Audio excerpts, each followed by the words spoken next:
آج ہم سب یہاں پہ اپنے بچوں کو لے کے یہاں روڈ بند کیے ہوئے اس لیے کیونکہ ہمارے عالم دین آغا علی عباس کو گرفتار کیا گیا ہے. پتہ نہیں ان کا کیا جرم ہے. جب تک ہمارے عالم آغا علی عباس رضوی کا پتہ نہیں ہوگے ہم سب یہاں سے نہیں جائیں گے. کیا ہم لوگ جائیں گے یہاں سے؟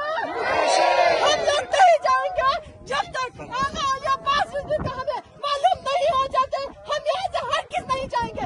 اگر ہمارے بچوں کو نمونہ ہو جائے اور ان کا حالت خراب ہو جائے تو ان کا ذمہ دار گورنمنٹ ہوں گے, حکومت ہوں گے, اور ہم کبھی نہیں جائیں گے یہاں سے جب تک کہ ہمارے عالم دین علی عباس رضوی کو معلوم نہیں ہو جاتے. ان کو ہمارے ہاتھ میں نہیں دیں گے تب تک ہم یہاں سے نہیں جائیں گے. کیا ہم لوگ یہاں سے جائیں گے؟